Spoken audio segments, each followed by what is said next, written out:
আমি দুই ধরনের মানুষকে দেখেছি। এক ধরনের মানুষ যারা ভালোবাসার জন্য ফ্যামিলিকে ছেড়েছে, আর আরেক ধরনের মানুষ ফ্যামিলির জন্য ভালোবাসার মানুষকে ছেড়েছে। তবে এখানে পার্থক্য কি জানেন? যারা ফ্যামিলির জন্য ভালোবাসাকে ছেড়েছিল তারা শুধু ফ্যামিলিকেই পেয়েছিল, ভালোবাসা কখনো পায়নি।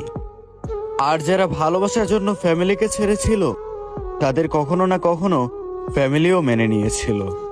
তারা একসাথে দুইটাকেই পেল, ফ্যামিলি এবং ভালোবাসা।